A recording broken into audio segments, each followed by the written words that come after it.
A reminder for you, this Sunday we will have our chili cook-off after church during the Super Bowl. So there's a lot of work going on over there. If you haven't seen that, that fellowship hall is finally going to get up to speed here. So they're doing a lot of work in there. They're replacing everything pretty much, which I did not ask for, but they insisted on. So it's going to look really good. Have you been in there and clapped?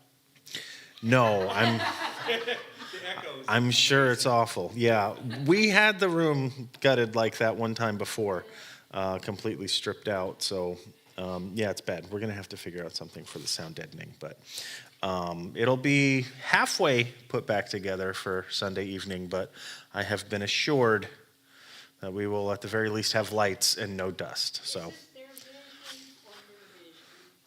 it's collective. So yeah, it just had to be better than what it was.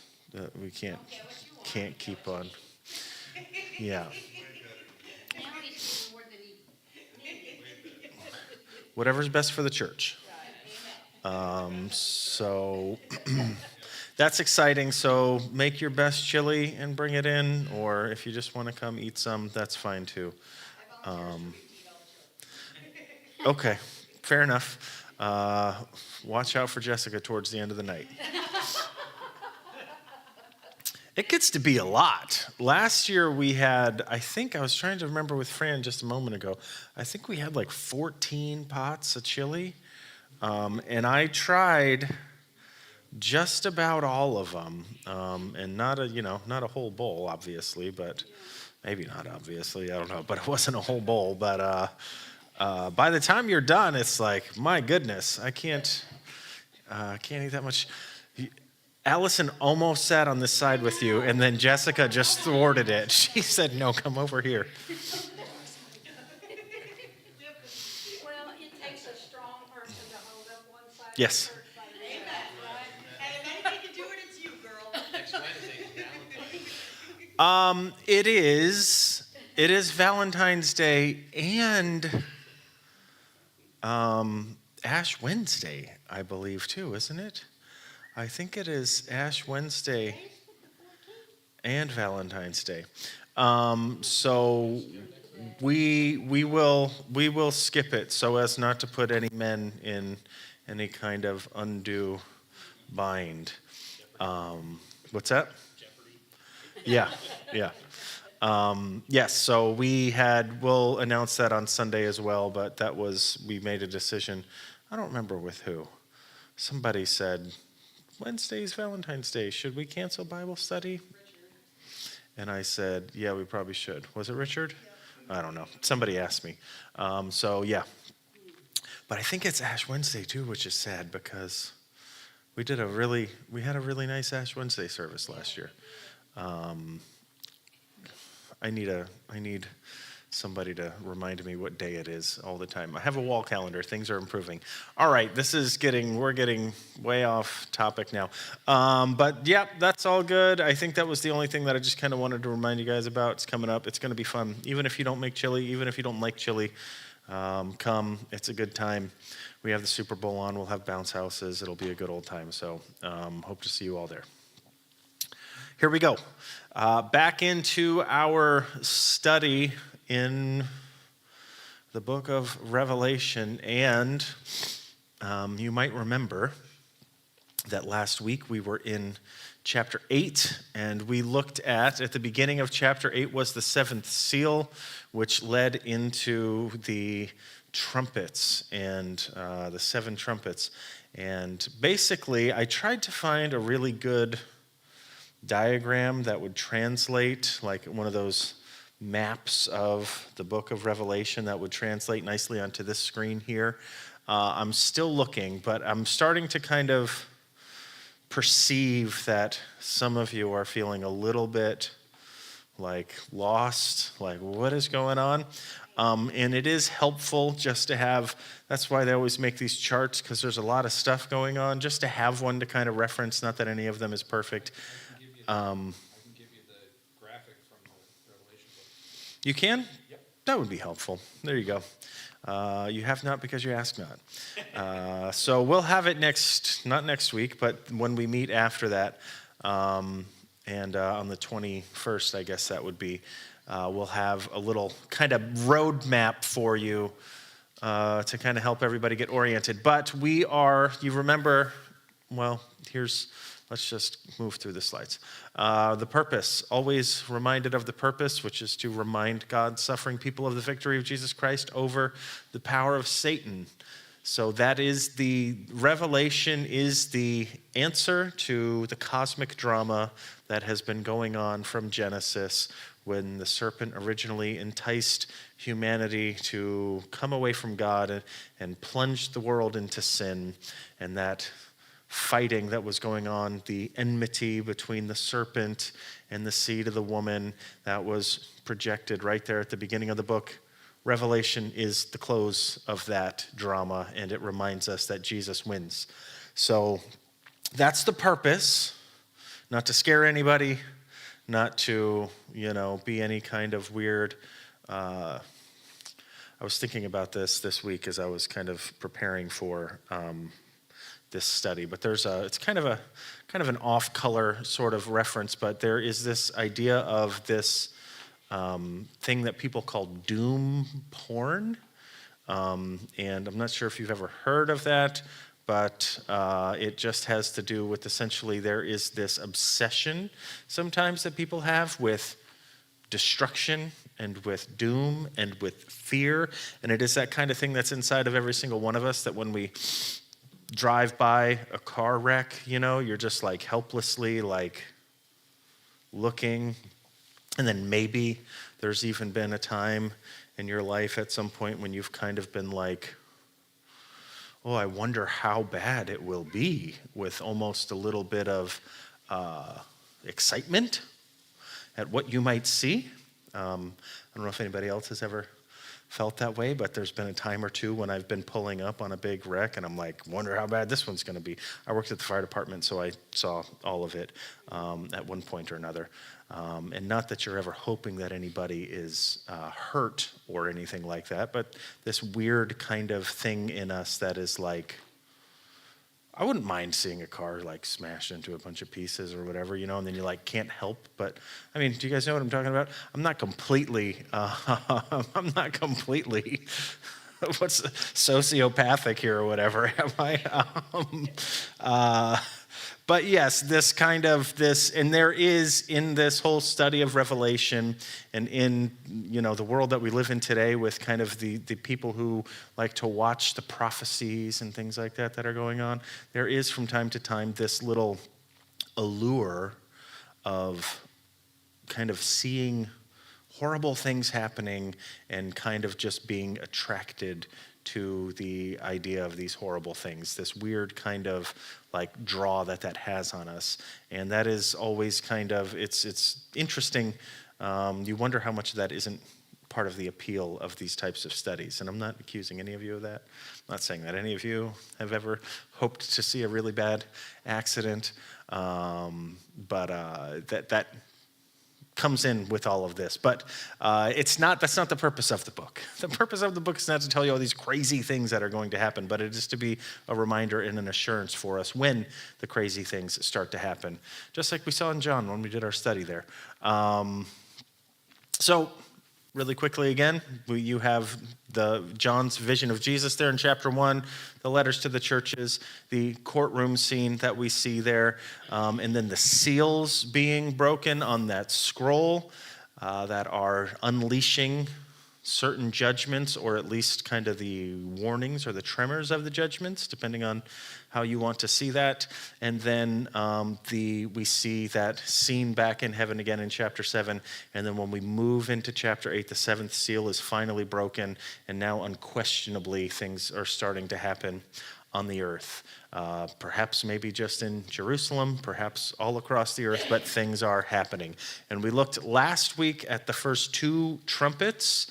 The trumpets come right on the basically breaking of the seventh seal is the introduction to the seven trumpets, and then we will see the seven bowls at the end of the seven trumpets, or the seven vials, and essentially these are just judgments that are coming on the earth, and they increase in their kind of magnitude and their intensity as we move on. So without further ado, we saw the first two trumpets, and we will have time only this evening, based on last week, to get through the third and fourth trumpets today. So you'll remember we're in that scene again, and that censer is there up there with the smoke, and the smoke is from the altar, which is representative of the cries of the martyrs and those sorts of things. And then that thing is hurled down to the earth, basically by the hand of Jesus himself, which is kind of as it crashes into the ground, it is kind of like the starting the kickoff event for all of these other things that are to follow. So from the prayers, from the smoke of the altar, comes down the judgment upon the earth. We saw those first two trumpets last week, and we begin tonight here with the third trumpet. And in Revelation chapter 8, and in verse 10, it says that the third angel sounded his trumpet, and a great star, blazing like a torch, fell from the sky on a third of the rivers and on the springs of water. The name of the star was Wormwood. A third of the waters turned bitter, and many people died from the waters that had become bitter. And here we go. So we have a third angel and a third trumpet, and then this star, which comes blazing down from the sky and poisons all of the waters of the earth. The star's name is Wormwood. And we consider both the preterist and the futurist view. The preterist, again, looking for the first century fulfillment of all of these prophecies, and it says the turning of fresh water sources bitter and toxic may be in part a literal result of the decaying corpses that lay in the Sea of Galilee and in the river as the result of war. So you remember we looked at that writing from Josephus last week about the waters being turned to blood and that whole thing, and he recounts this massacre that happened right there on Galilee, where it essentially turned the water red to blood because of all the blood that was being spilled in there. And then you had the corpses of all of these people rotting there. And Josephus says it was so horrific that it even turned the stomachs of all of the people who were doing all of the murdering and all of the killing, that it became just a gross sore to everyone who looked at it. And you have that going on, so it's natural to believe then that if you have dead, decomposing bodies in the Sea of Galilee there, and then coming down the Jordan River, that all of these waters are being polluted, and that anybody who should drink from them would get sick and die. However, this fouling of the waters has symbolic significance, occurring as it does here to the nation of Israel. So I think this is going, you guys remember any time that the waters were turned bitter in the Old Testament? Any sort of thing this might be alluding to? There is probably an intentional allusion to the promise of God made to Israel when they first came out of Egypt. When they came to the bitter waters of Marah, in response to Moses' casting a tree into the waters, God made the waters sweet and wholesome. The meaning of the incident is given in God's words in Exodus 15. If you diligently heed the voice of the Lord your God and do what is right in his eyes, give ear to his commands and keep all his statutes, I will put none of the diseases on you which I brought on the Egyptians, for I am the Lord who heals you. So God says, right, obey me. I take the bitter waters and I turn them sweet, and I keep you free of disease. And then what we would have here, of course, for the preterist, this judgment falling on specifically on Israel and on Jerusalem, then what you would have is their fresh waters being turned bitter and being infected with disease, the opposite here of this promise that God gave to the nation when they were in the wilderness, because they have rejected God over and over again. The healing of the bitter waters was symbolic of the healing of the nation from their bitter bondage. However, God's promise, warning implies that the disobedience to him will result in his placing upon them the same plagues that he placed on the Egyptians, The waters can be made bitter. Again, when describing the curses that Israel could expect if she violated her covenant with God, Moses wrote, "Then the Lord will bring upon you and your descendants extraordinary plagues, great and prolonged plagues, and serious and prolonged sickness. Moreover, he will bring back on you all the diseases of Egypt of which you were afraid, and they shall cling to you." So you can see how you have an Old Testament picture here, an Old Testament warning from God, which may be being brought to fruition here as the nation of Israel continues to reject their God in Jesus Christ. They continue to reject Jesus, and God brings about the disaster that he promised for their disobedience. The plagues that come upon the apostates in the book of Revelation are comparable to those with which God afflicted the Egyptians in the days of Moses. David Chilton says, like the preceding symbol, the vision of the third trumpet combines biblical imagery from the fall of both Egypt and Babylon. The name of the fallen star is wormwood, a term used in the law and the prophets to warn Israel of its destruction as a punishment for apostasy. Again, by combining these Old Testament allusions, St. John makes his point. Israel is apostate and has become an Egypt. Jerusalem has become a Babylon. And the covenant breakers will be destroyed as surely as Egypt and Babylon were destroyed. So kind of indisputable, the fact that first century Judaism rejected Jesus entirely and even still essentially continues to. You have a number of Jews who have come to faith in Jesus, but the state, the nation of Israel, as a whole, still rejects Jesus. And because of that, this disaster and this destruction has come on them. And then there is the mention there of that specific name, wormwood, which some of you might be just chomping at the bit at here to get to. I know that Jim is. He let me know last week about it. But really interesting, when we look at the futurist view, so someone, again, looking for a future fulfillment here, something not yet happened. What or who is the great star of verse 10? It is some person who claimed authority and who becomes an apostate, whose fall produces the awful results given here. It may be the final Antichrist who first may have claimed to be for Israel a great teacher with divine authority and then takes the awful plunge.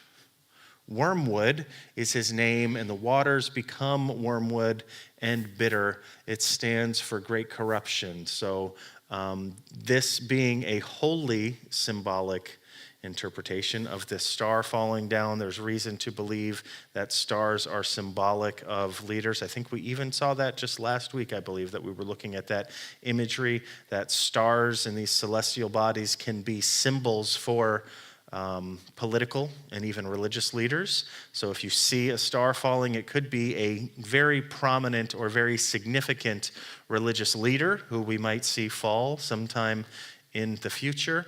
If we were asking anyone to take a guess at who that great religious leader might be in our day today, most people would point to the Pope, who is, for all intents and purposes, the figurehead of the Christian church in the entire world, would be the Pope. And I think I have something coming up here. We'll stick to the notes here. Stars in the prophetic scriptures are religious dignitaries. They that turn many to righteousness are to shine as the stars forever and ever. That's from Philippians. Here we have a star whose influence over man is so great that when he falls, the third part of men are poisoned because of the evil influence of the apostate leader. And of course, you remember that there has been a reference to both the preterist and the futurist understand the significance of the land representing. When they talk about the land, it represents Israel, and when they talk about the waters, it represents the nations. So there's reason to believe perhaps here that it is a poisoning of the nations by this apostate religious leader. And here it is from Steve Gregg. Who is this star? While I do not want to try to prophesy, let me give you a suggestion. Who occupies the highest place in the church in the minds of millions of professing Christian people? Many would say the Pope. Can you imagine what might be the effect on vast numbers of people if tomorrow the newspapers came out with an extra, something like this? The Pope declares that Christianity is all a sham, that religion is just a fraud. Pope Leo X did this privately. Suppose a pope in the future did it openly. I do not say certainly it will be so. I'm just giving you a hint of what might be. And there is, and as we progress, as we get a little further into the book here, you start getting into some of this imagery about the beast and the dragon and the whore and the scarlet and the purple and the golden cup and all of these things. And there is so many one-to-one corollaries between this apostate religious system and the Roman Catholic Church. It is kind of hard to deny that it's coming. We'll get there at some point or another. But we have right now, the Pope is one of the more liberal that we have ever seen. And even, I had mentioned this at some point before, but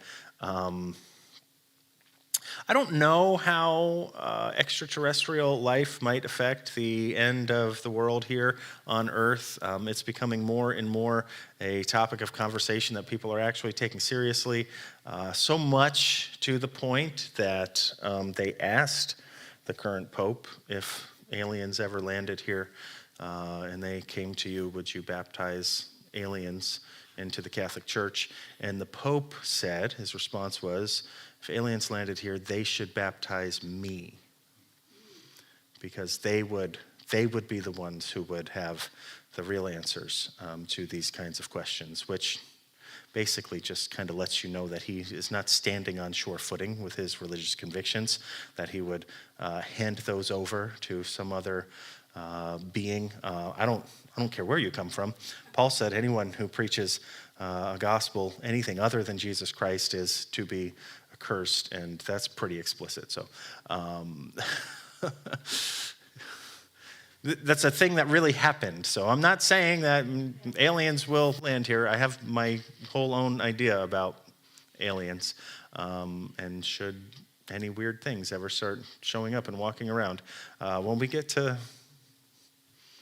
that a little bit further in here, there's definitely some parts where you're reading it like, oh, these don't seem human. Interesting. But anyway, the point is, if a religious leader apostatized, if he turned away from the faith, you could see that symbolically being a star, right? A guiding light falling from the sky and bringing with it all of these other people behind him. And it could be that this is something to be looking out for in these latter days, perhaps. John Wolverd argues for a literal understanding. Of course, there's that too. Not symbolic, but actually literally a star falling out of the sky. If the meaning is symbolic, there's no clear indication as to the interpretation of this judgment, except that the great star can be assigned to some personage, such as the Antichrist or Satan himself, and the waters could be regarded as symbolic of the peoples of the earth. So he says no clear indication. You can't really know specifically what is going on, but we could be talking about Antichrist and those sorts of things. But if it is taken literally, the star seems to be a heavenly body or a mass from outer space burning as it enters the atmosphere of the earth, falling with contaminating influence upon the rivers and waters. Very similar to that second trumpet judgment. Others suggest a giant meteor shower as it lands on rivers. It is likely a comet or comet-like object which breaks up when it enters the atmosphere and scatters itself throughout the earth, falling into rivers and springs and poisoning them. It is interesting to speculate that the form of poisoning described in these verses might actually be a form of radiation. And then here we go. Here's where it gets really juicy. He cites the events at Chernobyl, that is Ray Stedman, where a nuclear power plant in the former Soviet Union experienced the disastrous meltdown in Russia. Chernobyl means wormwood. So wormwood, that is their nuclear power plant, they named wormwood. And there was a nuclear meltdown. Of course, everybody knows about Chernobyl. It is still poisoned and cannot be inhabited, and the radiation there still, if you go and stay for too long, will kill you. And you can see that you already have a typological sort of fulfillment of that. So could be pointing to something greater. And then, of course, our friend Hal Lindsey just sees it as a global nuclear exchange. And again, it very well could be.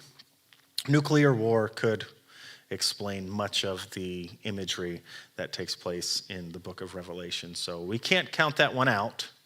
Could be nuclear war. It would be really interesting if mankind built all of these nukes and we never used them. I put the odds of that very, very low, that we don't fire off all of these rockets. You know, you got to fire them off at some point. People's fingers get itchy. But the fourth trumpet we come to now, so some kind of celestial body falling from the heaven, poisoning all of the waters, and the people dying from the poison, and whether that's symbolic or literal or both, perhaps, who can know? Keep a lookout, I guess. The fourth angel sounded his trumpet, and a third of the sun was struck, a third of the moon, and a third of the stars, so that a third of them turned dark. A third of the day was without light, and a third of the night. So we have another trumpet being blown. We have the fourth trumpet being blown, and now we have a third of basically all of the lights in the sky going dark. So a third of all of the light in the world is going dark. And what do we possibly make of this? What can this possibly mean? From David Chilton. The imagery here was long used in the prophets to depict the fall of nations and national rulers. And Austin Farrer.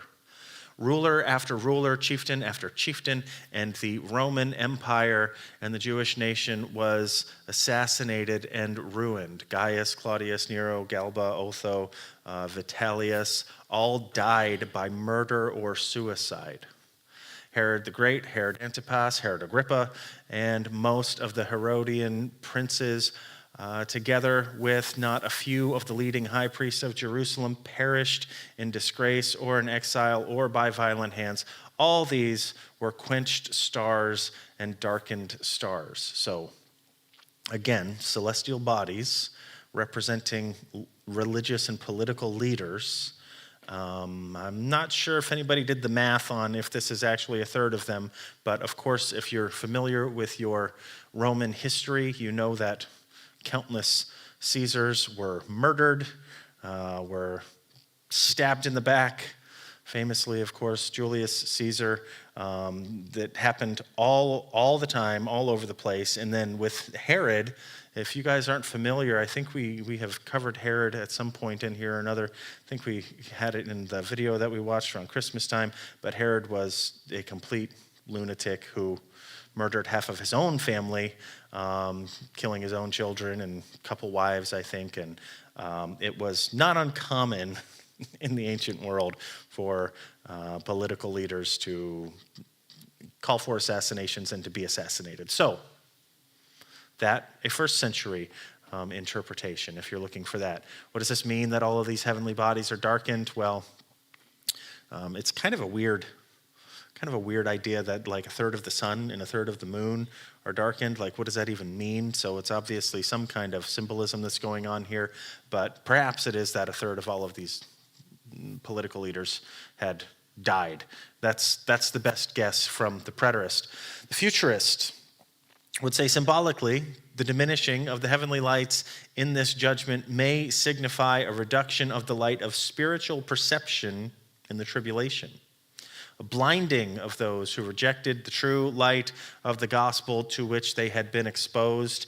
In this terrifying verse from 2 Thessalonians, God will send them a strong delusion that they should believe the lie, that they all may be condemned who did not believe the truth, but had pleasure in unrighteousness. And it may be symbolically that this third of the light going out all over the place is talking about spiritual light, spiritual perception, and that actually what the Bible tells us, and in 2 Thessalonians here, what Paul is talking about, he's talking about the second coming of Jesus. So the whole context for his letters to the Thessalonian church, where the Thessalonian church thought that the rapture had already taken place or the second coming had already taken place, whatever, and Paul is writing them to say, no, you didn't miss it. You didn't miss it. And for those of you who are, waiting around for it and getting lazy, you should keep working, and this is how you should be waiting for the end and anticipating the end. And then he starts describing what's going to happen towards the end, and he says this one little bit here that the way that futurists understand this is that after the church is raptured out, and for all intents and purposes, the Holy Spirit with it, you're left with a world without the Holy Spirit, and essentially God seals the fate of all of the people who had rejected him up to that point by sending a delusion, by letting a lie overtake all of the people who had an opportunity, and instead a delusion comes to where they do not believe the truth. They cannot turn to the truth because their hearts and their minds have been darkened. That's an interpretation. It is the leading one. It is the one that is most widely held by all of the most of the resources you look at are going to say that. The sun is the symbol of the highest authority. The moon, who has not her own light, is symbolically is symbolical of derived authority, and the stars are symbolical of subordinate authority. The symbolical meaning of this trumpet judgment is that all authority within the revived Roman Empire will be smitten by the hand from above, and as a result, there will be the most awful moral darkness. And this, too, would go kind of right in line with, this would follow in sequence if you did have the star falling, right? The wormwood star falling, which was a religious leader, which perhaps was the Pope, who apostatizes, turns away, and then says, you don't need to worry about all this stuff. We got new marching orders now. And then, of course, the whole world could be the people who are clinging on to, for whatever reasons, however correct or incorrect to their Christian faith, might cast it off altogether. And then the world's thrown into complete moral darkness. That's an interpretation. And Wolverd argues for a more literal application, considering that what is meant here is an eclipse that extends to the third part of the day and the third part of the night. This from Charles Ryrie. The fourth judgment will affect the sun, moon, stars, and the uniformity of the day-night cycle. The sun, moon, and stars will be smitten to the extent of 1/3, with the result that apparently the 24-hour cycle will be shortened to a 16-hour cycle. Interesting. Perhaps this shortening of time, shortening of the days and nights, is what is referred to in Matthew, though, of course, in Matthew 24:22, though, of course, that verse may mean that the total number of days is shortened, and that, of course, is referring to if the days had not been shortened, no flesh would remain, right? That's what Jesus says. It's going to get really, really bad. And he says, and if the days hadn't been shortened, there would be no flesh remaining. And people have puzzled over what this might mean. There are some people, like Ryrie, who take the interpretation that it actually means that each day is shortened, which I guess would have to mean somehow or another that the earth would have to spin a little faster, I guess. Is about the only way that could really work. Perhaps.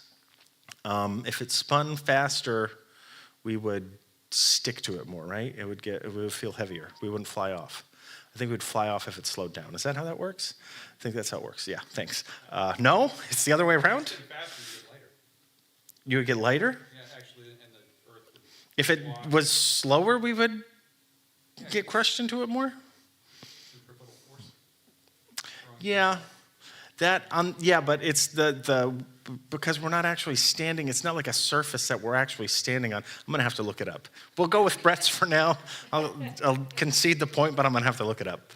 I thought that they said if the Earth slowed at some point or another, that we would all go like floating off of it. And if it was spinning faster, the force of gravity would intensify. But I don't know. It doesn't matter. It's probably not going to happen. It's probably not this one. But the days being shortened might also be the number of days, right? So that there's less days somehow or another. And then whatever that might mean, God was like, oh, there was going to be 10,000 days, but we'll do 9,000 now. Who knows? Who knows precisely? But this is one answer to that. Henry Morris says that the effect of the previous 3 trumpets will have left the world's scientists and politicians trying desperately to find naturalistic explanations for their causes. Surely that will be something that would happen. Hal Lindsey proposes the cause of this darkening as the result from the tremendous pollution in the air left from nuclear explosions. Anytime you see Hal Lindsey, just nukes. It's nukes. And it could be, you have nukes going across all over the place, and that's a thing. That is something that scientists have proposed about the, extinction event of the dinosaurs and all of that. A giant meteor crashing into the earth and throwing dust up into the sky that would stay there for years and years and years to where not enough light would get through. So that's a thing. So at this point, we have the 4 trumpets. And again, I told you that there's kind of this weird repeating pattern where when we had the seals, there's 7 seals, and you had the first 4 seals, which were the first, which was the horsemen. And there was something unique and specific where they're being kind of grouped together, the first 4 seals. And then we see this again with the trumpets. So you have the first 4 trumpets, and now we get this little interjection and this pause kind of, again, in the action that takes place here where we get these 3 woes that are announced, and they are right after the 4th trumpet and before the 5th trumpet. These woes are announced over the earth, which should be terrifying. In Revelation 8 and in verse 13, as I watched, I heard an eagle that was flying in midair call out in a loud voice, woe, woe, woe to the inhabitants of the earth because of the trumpet blasts about to be sounded by the other 3 angels. So you have the 4 trumpets, and then you have this pause and this little flying prophet of the Lord who flies across the whole earth, warning everybody. If you thought this all was bad, you have not seen anything yet. And these last 3 trumpets are much worse than the first 4, terrifyingly so. So what do we make of this eagle? The preterist would say that, well, some translations have angel here. Eagle is probably the better reading, so it can be either angel or eagle. I'm using the NIV as I always do, so you have the better reading. You're welcome. The prophetic warnings of Israel's destruction are often couched in terms of eagles descending upon carrion. And if you want to see any of those, there are the numerous references to eagles there in judgment. Indeed, a basic aspect of the covenantal curse is that of being devoured by the birds of the air. And birds can be an ominous and foreboding sort of imagery, and those are all the verses right there that you can look at and see where that is the case in the Old Testament. So while, here in America, whatever you see an eagle, you might think of patriotism and freedom and all of those types of things. Eagles very often in the ancient world could represent some kind of judgment. And so it seems here in this instance. From Adam Clark, these woes are supposed by many learned men to refer to the destruction of Jerusalem. The first woe, the seditions among the Jews themselves. The second woe, the besieging of the city by the Romans. The third woe, the taking and sacking of the city and burning the temple.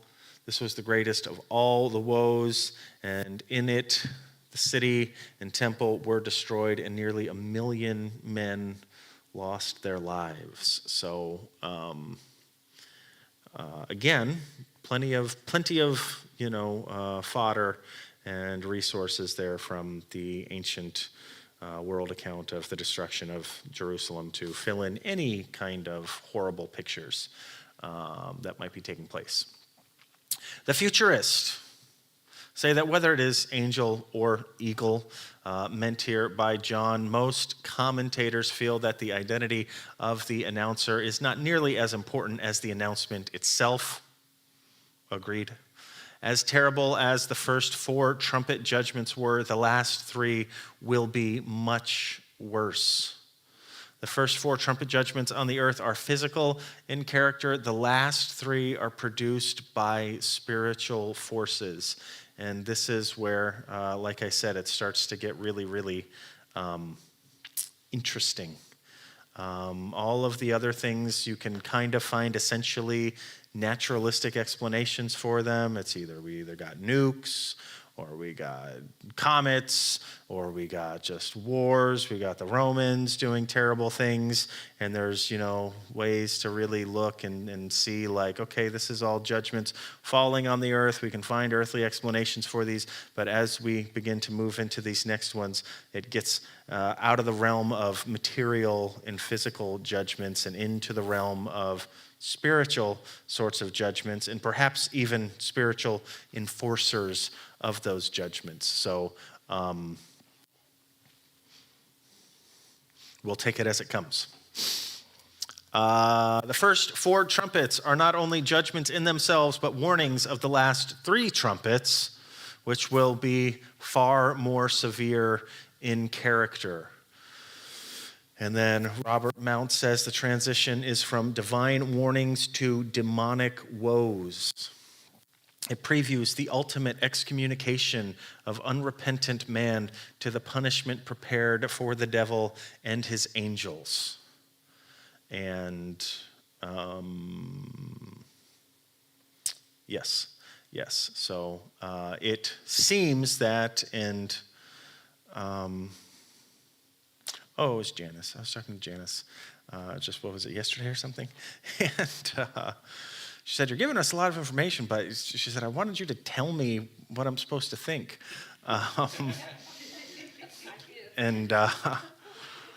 Yeah, fair enough. Well, this is what I think.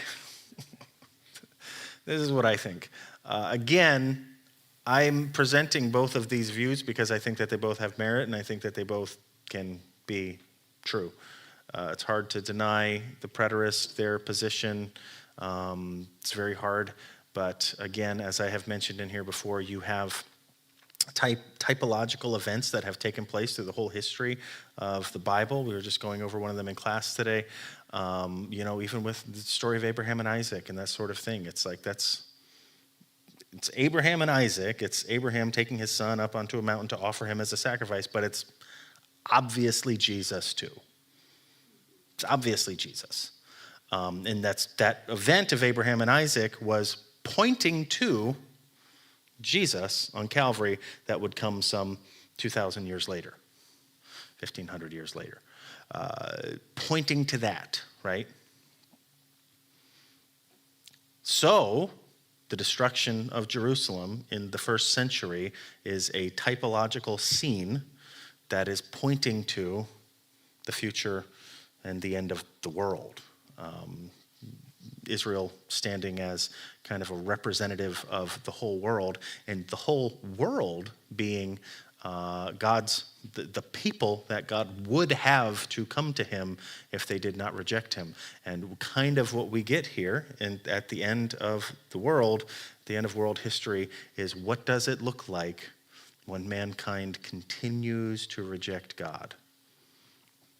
And I think that in Revelation we are given a picture of what that looks like. And unfortunately, it seems that the momentum is not moving in favor of the church, that the momentum is not moving in favor of righteousness and of God's standards and his decrees, but people are seeking after their own desires, and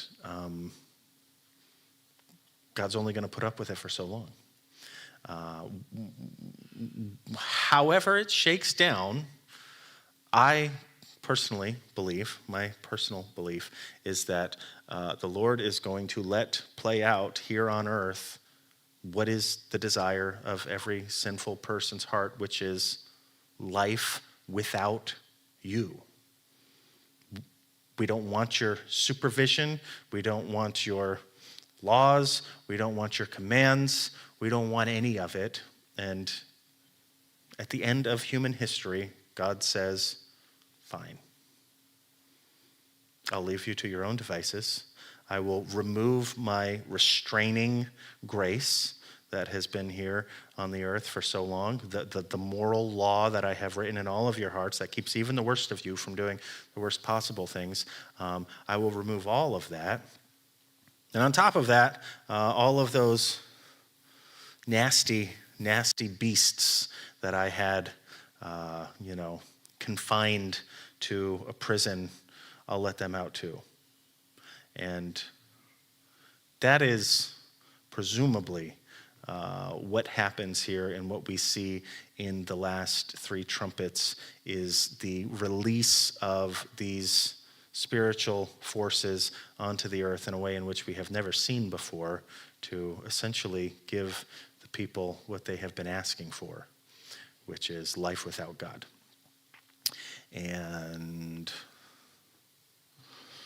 we'll have to wait until next week to get to that, because we didn't have time to get into it all. So we're going to actually finish early one time with some questions. You want to go first? No, I just said Okay. 2 weeks. I have a question. Oh, 2 weeks, you said. Oh, yes. 2 weeks. You are correct. How do you feel- Perfect time for a suspenseful break. Okay, how do you feel about the saved, righteous people Mm-hmm. going through the tribulation? Yeah. So there are various types, again, in the Bible. One of the very, very interesting types in the Bible is Enoch, right? Who you see right there in the beginning. And you have Enoch, who walked faithfully with God, right? Who served God faithfully. And Enoch even being the seventh from Adam, right? This very symbolic number.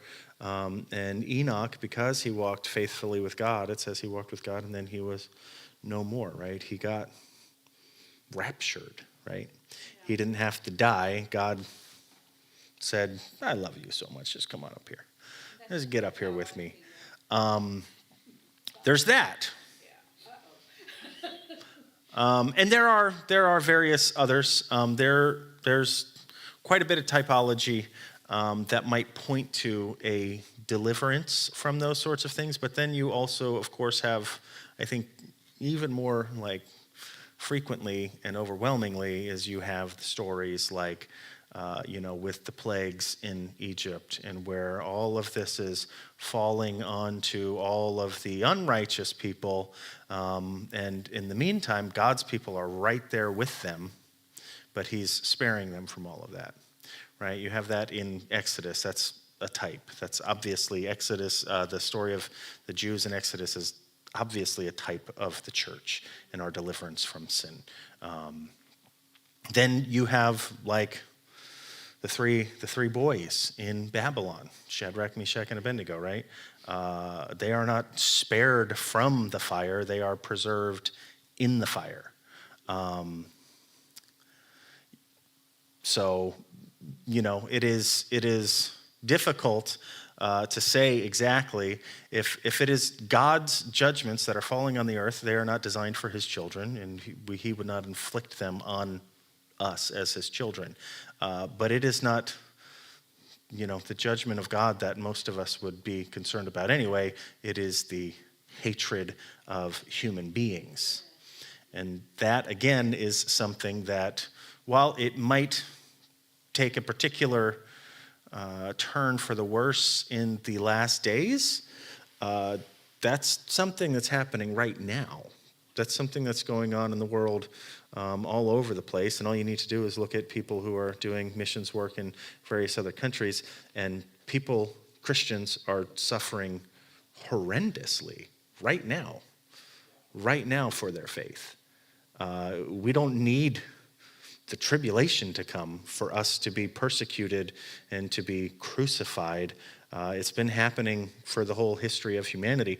We are extremely fortunate to be living here in the United States of America in the 200-300 years that it has existed as it has. But it seems like the time is expiring on the friendly treatment of conservative evangelicals in the United States. And whether that takes, till like this November or something, or, whether it takes until like 20 years from now, who can say? But I don't think that we should be expecting to be zapped out before like anything terrible happens. I don't think that should be our expectation. I know that is a widely taught idea, and it very well may be. And it very well may be that God takes us out before he pours out his judgment on the earth. He very well may, because we're not appointed to God's judgment. So he might say, I will protect you all from my judgment by getting you out of here. But that still gives us all of the time leading up to God's judgment. For like the writing on the wall right now it's not really wonderful. That doesn't mean that we live in fear, that we get discouraged. It doesn't mean that we stop planning for all of the things that God has put on our hearts to do. It doesn't mean that we dig a bunker somewhere and go live in there and wait for the end. It doesn't mean any of those things, because we can't know for sure. And a great revival also could happen. A great revival could happen, and all of the people, all of the churches could come back to true and sincere faith, and we could all fall on our knees and start repenting of our sins. And that could happen. I would love for that to happen. We could get another 100 years of prosperity and of the gospel going out from the United States to all the world and all of those things. That could happen. And that might, but still, even after that happens, it still seems most likely to me that we create our own demise as humanity. That like we usher in our own destruction. That humanity tries to find the preservation of their lives apart from God, and in so doing actually destroy themselves, one way or the other. That's the way I think it shakes down, for whatever it's worth. Nicole. So, when we are reading a prophetic book like this one, are there guidelines or rules of construction where we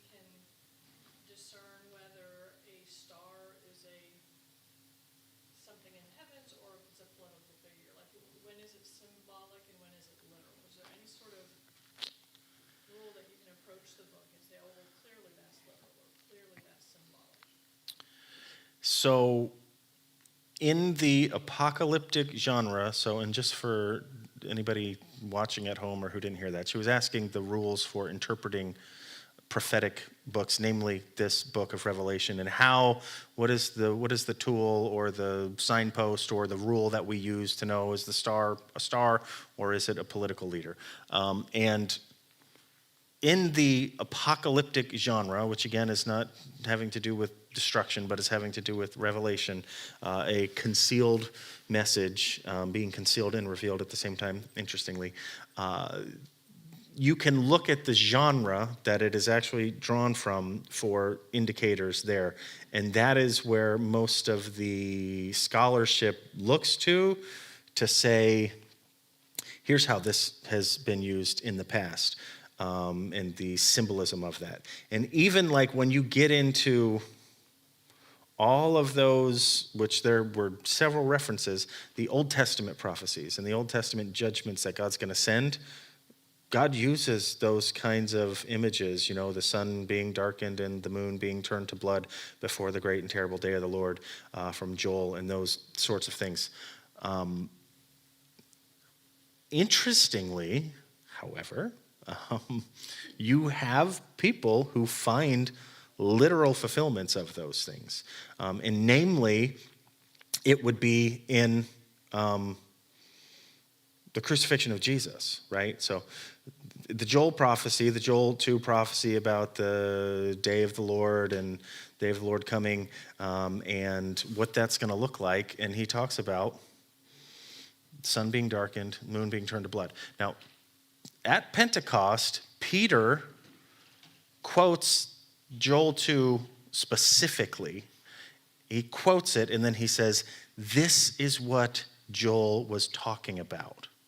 And he says, Jesus' crucifixion. Now, if we're talking about religious and even political leaders as emblems, and it is God saying the sun is darkened, in the death of Jesus, you have the sun being darkened. You have Jesus, the light of the world, dying.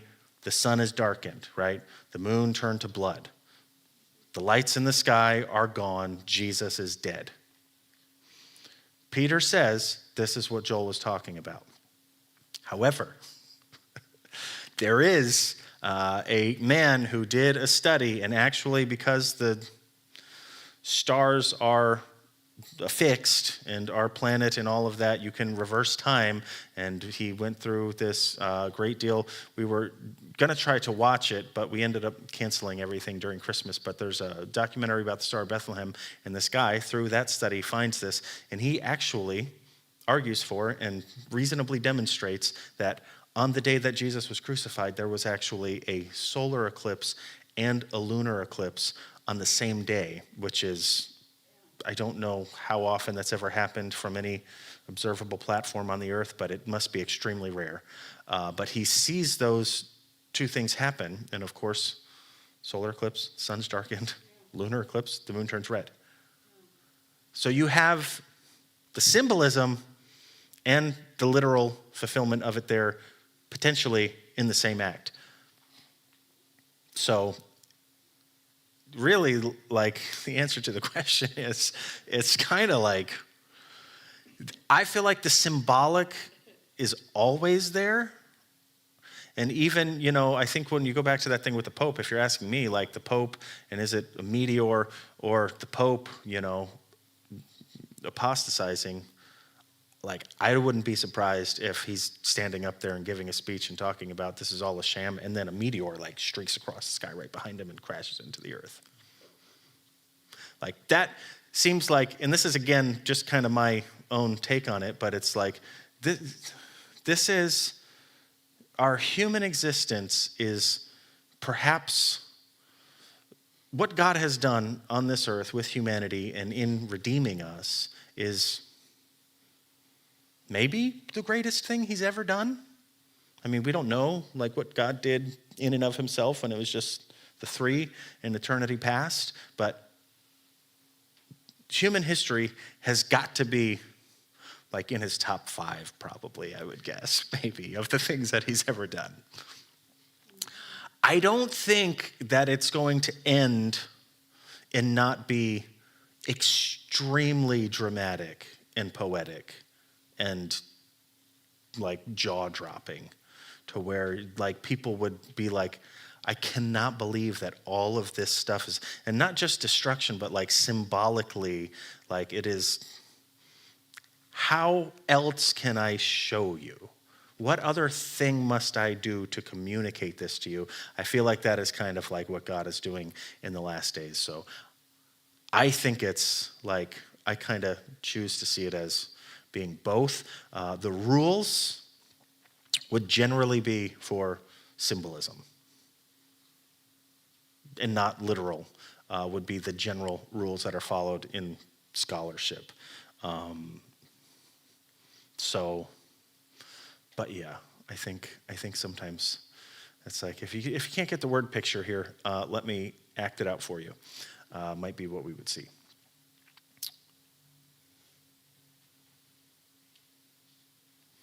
Okay. All right, well, we'll have next week off. Instead of coming and hearing about the destruction of the earth, you guys can spend some time with your loved ones over a nice candlelit dinner and not think about nuclear bombs.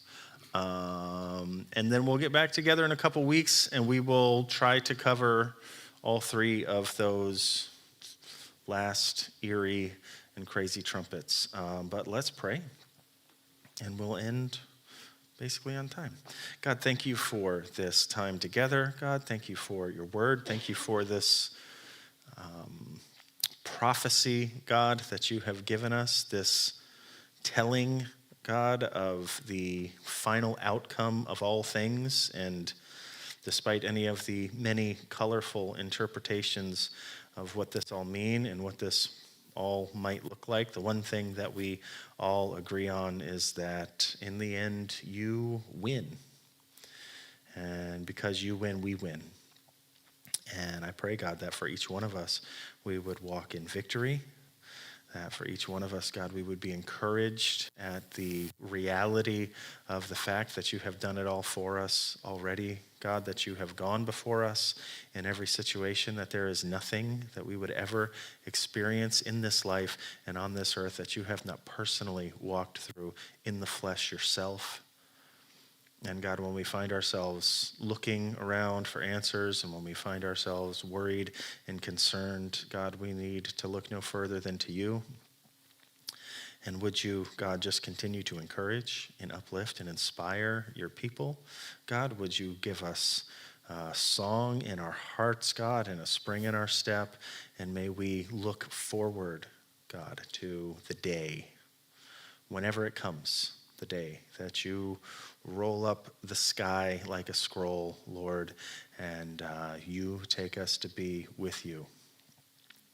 But in the meantime, God, strengthen us for the work that you have for us here. Help us, Lord, to keep the promises that we have made to you. Let us be found faithful. We ask in your name. And all God's children said, amen.